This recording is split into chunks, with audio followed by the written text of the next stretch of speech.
Pessoal, vamos iniciar mais uma aula de parques e jardins.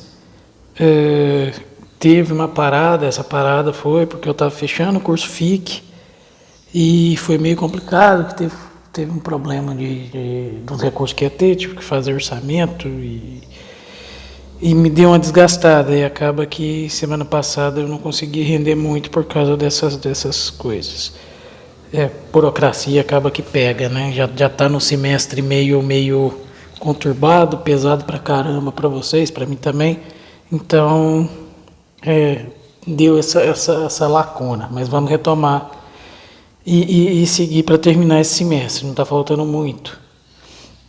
Bom, eu falei de viveiro de plantas ornamentais na última aula, agora eu vou falar um pouco de propagação dessas plantas, quais são as técnicas de propagação, né? Então, isso vocês já viram, vocês já estão cansados de saber de propagação.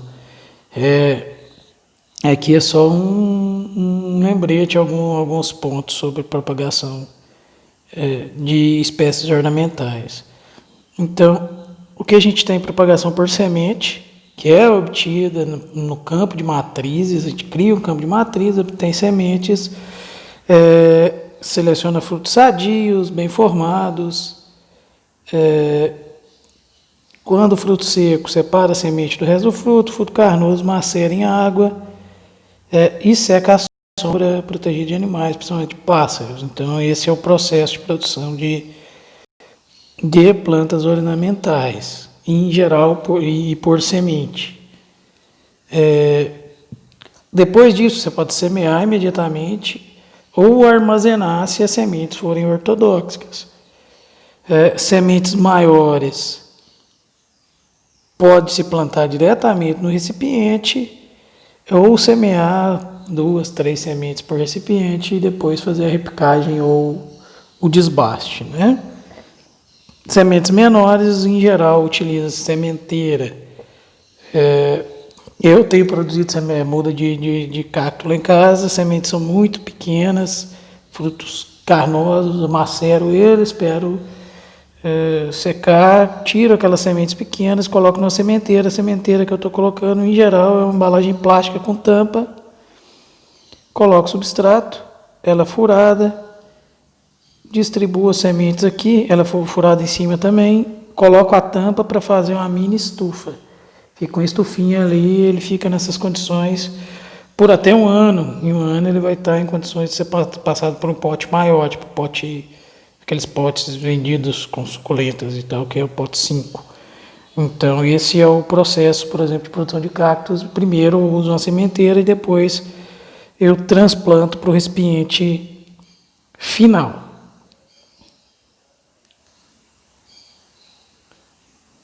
Posso também adquirir sementes de empresas especializadas.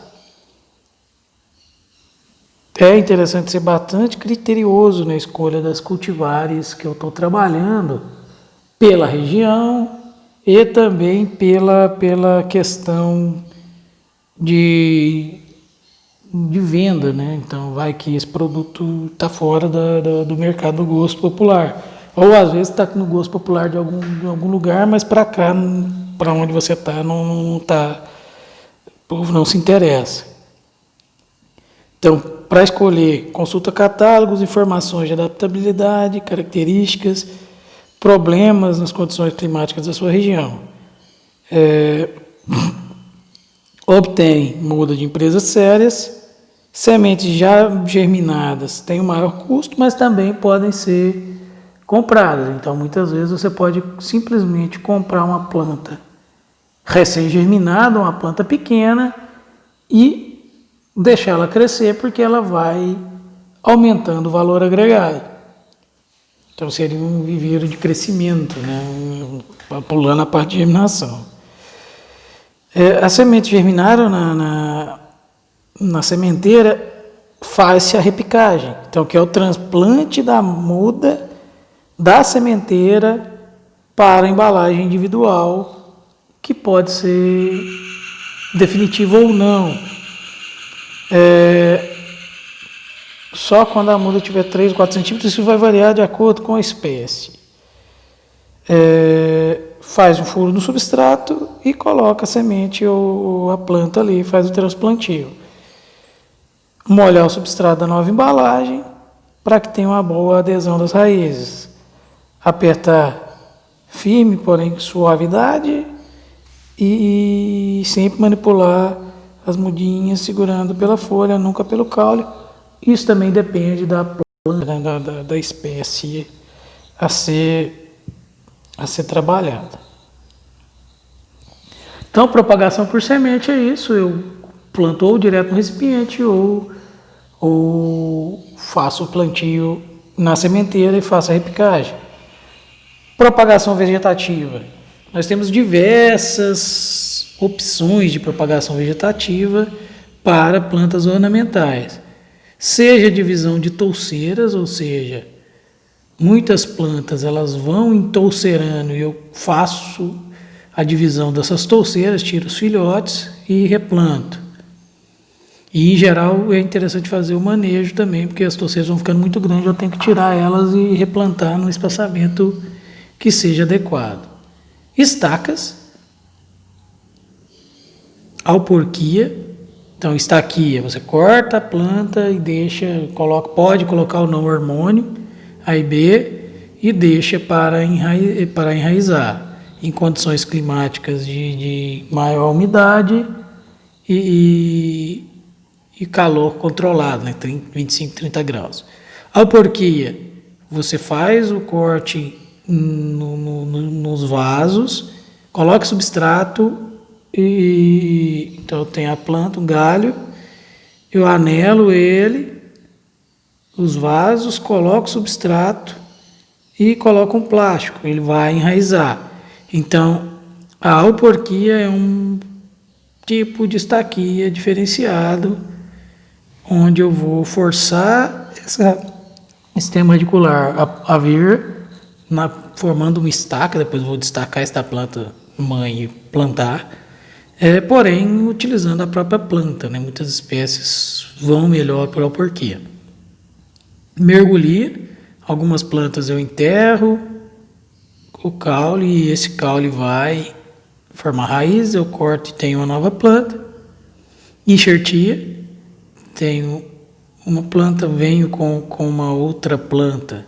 Isso também falando do que eu tenho trabalhado, que é cacto, trabalhado em casa, né? A parte, como hobby.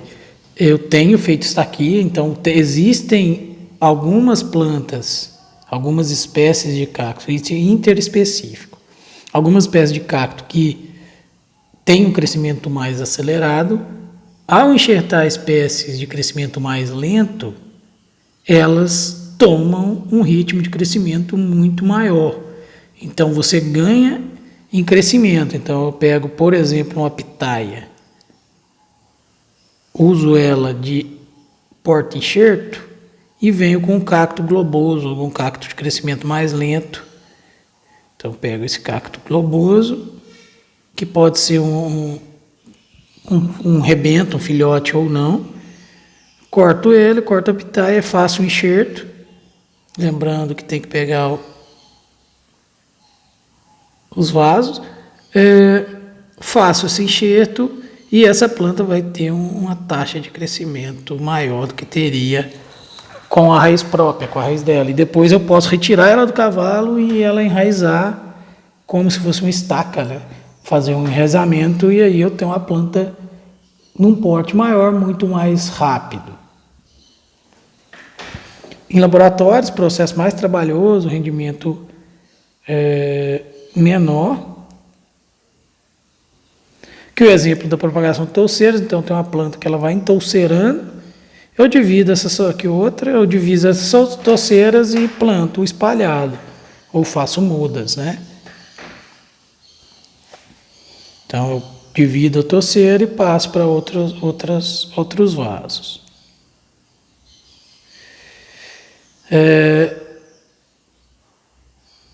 Aqui o exemplo de outras plantas que se propagam por bulbos, tubérculos, rizomas e estolhões. Estolhões é tipo morango, ele vai, ou a grama, né, ela vai estolhonando e aumentando a área coberta. Então, bulbos, por exemplo, palma, gladiolo, lírio, açucena, tubérculo, caladinho, dália, rizomas, helicônia, bastão do imperador, alpínia, gengibre, ornamental ou não, né? Espada de São Jorge, que também pode ser feito por estaquia, espada de São Jorge. Estolhões, grama, clorófito e por aí vai. Então, morango também tem um que ornamental e pode ser feito por estolonamento. Então, tem diversas plantas. Bom, estaquia é um procedimento simples, mudas em geral que faz estaquia são mudas. As ornamentais elas têm um potencial muito bom de se propagar por estaquia, mesmo sem utilização de hormônio.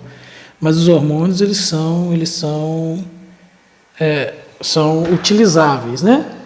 Em relação a A e B, você pode comprar o hormônio e fazer o pó, ou comprar o pó diretamente da internet. Eu comprei uma quantidade de A e B no Mercado Livre. Não sei se realmente tem A e B lá dentro, na verdade, porque eu não achei nada em laboratórios para comprar do talco enraizador já pronto. Esse diz que né? Então eu comprei para experimentar, estou experimentando lá para ver se vai ter resultado. Estaca pode ser feita então a partir do caule, folha e rizomas. Eu vou colocar algumas aulas anexas, pessoal, que são as aulas do curso FIC da parte de propagação. Então acho que eu coloco alguns vídeos, algumas coisas, eu vou colocar elas como aulas complementares para vocês. Não necessariamente vocês têm que ver, mas eu acho que tem algumas coisas a mais de propagação lá. Então são retiradas as partes e feitas estaquias. Estaquia de ponta, dracena, estaquia mediana, lenhosa, bougainville, basais, dracena, plantas que independem, cróton, dracena, crodilines, por aí vai. Boa estaca, no mínimo 3 nós, 2 ficam enterrados para garantir o enraizamento, e 2 na parte aérea, 1 ou 2. Tamanho varia de 3 a 5 centímetros de altura, corte em bisel nas duas extremidades, principalmente na parte de cima, para evitar acúmulo de água. As folhas da parte que será enterrada devem ser totalmente eliminadas para reduzir, e as de cima reduzidas a metade do tamanho, em geral, para diminuir a evapotranspiração. Estaca deve permanecer imersas em águas, a água até o momento do plantio, para evitar cavitação, né? Para evitar que forme bolhas de ar no xilema. As estacas de folha podem ser obtidas de plantas suculentas, carnosas, por exemplo, espada de São Jorge, babosa, calanchoe e por aí vai. Então, suculenta muitas vezes feito por folha, né? Isso aqui é de folha. Só que também, por exemplo, se eu decapito uma suculenta, ela vai emitir várias brotações, e eu tenho visto que essas brotações vão mais rápido, elas surgem mais rápido, enraizam depois mais rápido, do que a própria folha a formar um novo indivíduo.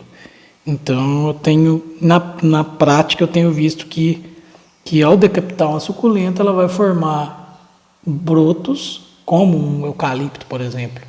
E esses brotos vão enraizar rapidamente, mais rápido do que a folha formar um novo indivíduo.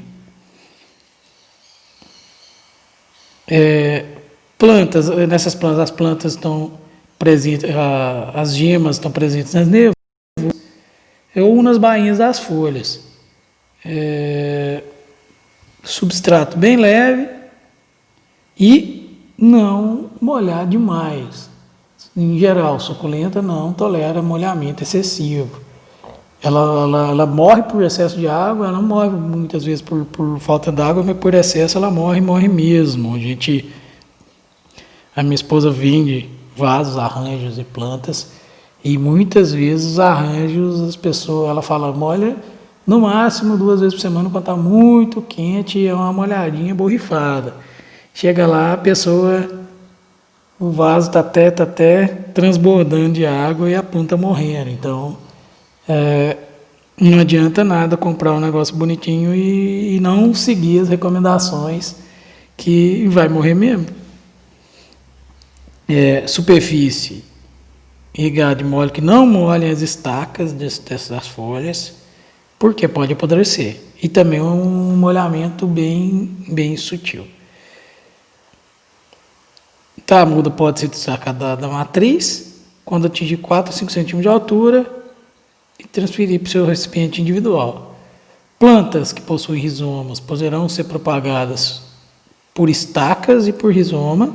Então, eu trabalho com lúpulo, tenho lúpulo, e eu tenho feito muda de estaca dele. Tenho algumas lá em casa sendo preparadas para colocar ali na área do viveiro. Tem que ser cortado tendo 4 gemas. E folhas podem ser completamente eliminadas. Aqui um exemplo. Estaquia caulinar, estaquia foliar. Você coloca aí aqui rizomas divididos, então diferentes formas, né? Alporquia, então, o método que é feito, muda a partir de estaca, mas elas ficam na planta mãe até o completo enraizamento.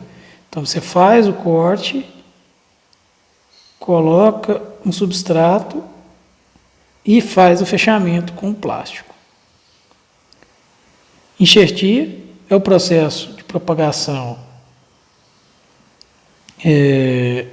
de uma planta sobre a outra, que pode ser feito com mesma espécie em geral ou diferentes espécies, intraespecíficas. Isso vai variar muito de planta para planta.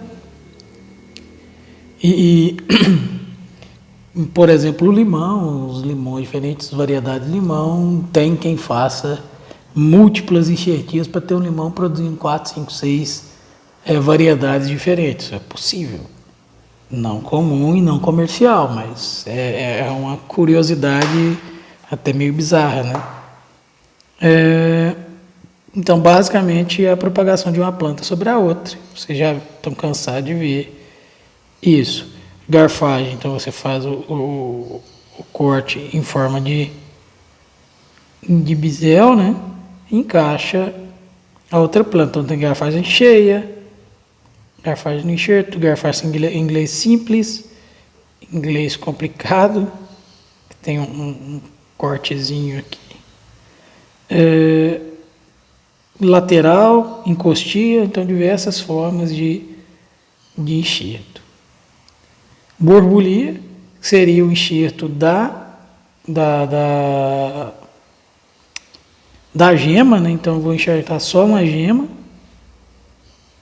em outra gema da planta. Acho que não tem foto aqui. Sim.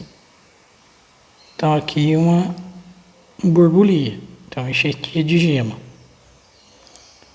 Mergulhia seria o enterramento da parte da planta no solo para que ela forme raízes. Depois eu corto esses transectos e faço as mudas.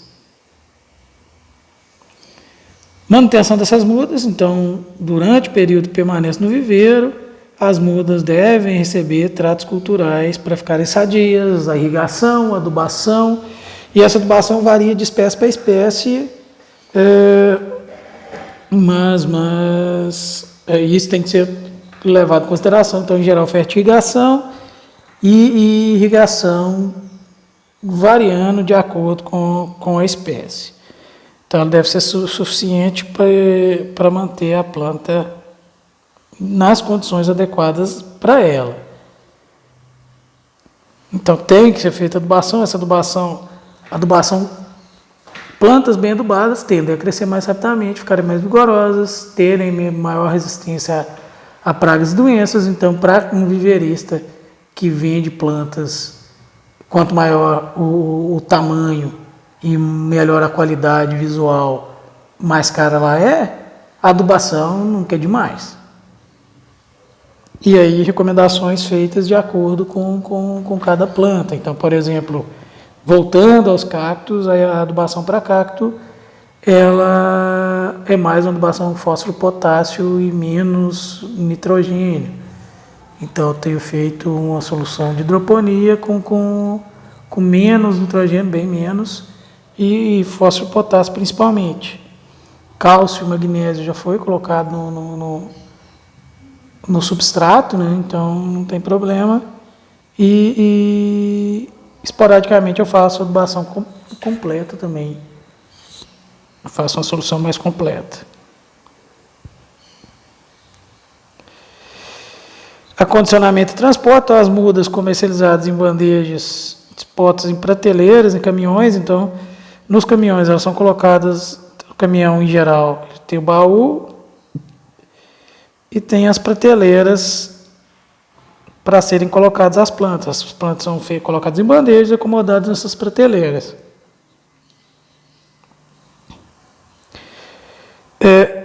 Se você é produtor de muda, você tem que zelar pela qualidade. Então, suas plantas têm que ter o nome e a qualidade, porque senão você perde mercado, suas plantas começam a não serem comercializadas.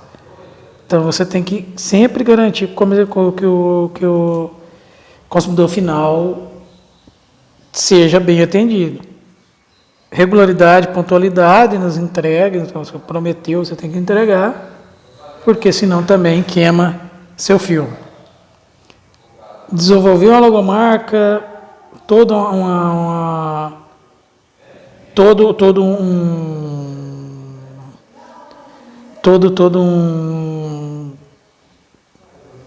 um marketing, né, em cima. Tem que ter informações claras, suficientes do uso dos produtos e por aí vai. Sempre, então, satisfação do cliente. Oferecer, então, saber a necessidade, os desejos, sempre fazer pesquisas e tudo mais. Oferecer produtos com a melhor qualidade possível, dentro de padrões e condições para fortalecer laços comerciais, e ter uma logística de comercialização boa.